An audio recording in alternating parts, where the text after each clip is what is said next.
Hello, I am Patrick Barnard. It is August 12th, 2022. This is a mini book review of a bit of summer reading, a wonderful book called The World of Yesterday by Stefan Zweig.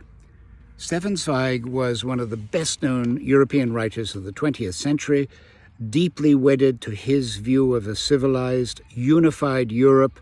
He was a pacifist, a humanist, and this book of his was written just before he committed suicide with his wife in 1942 in Brazil.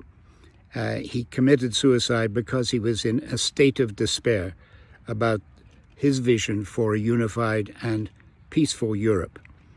I'm talking about the book today because I think it's terribly important. A number of people who are very clever and sensitive have said this summer and before that our world right now is disturbingly like the world just before 1914.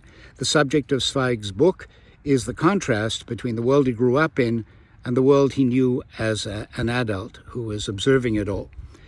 He grew up in what he calls the age of security, before 1914. Of course, he was well off, he was Jewish, he was Viennese, immensely cultured, and the shock of what happened with Hitler was immense.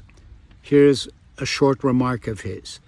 It was reserved for us, he's speaking of his generation, after centuries, again to see wars without declaration of war, concentration camps, persecution, mass robbery, bombing attacks on helpless cities, all bestialities unknown to the last 50 generations, and which future generations, it is hoped, will not allow to happen. That is our challenge today, that we do not allow these kinds of bestialities to really break out.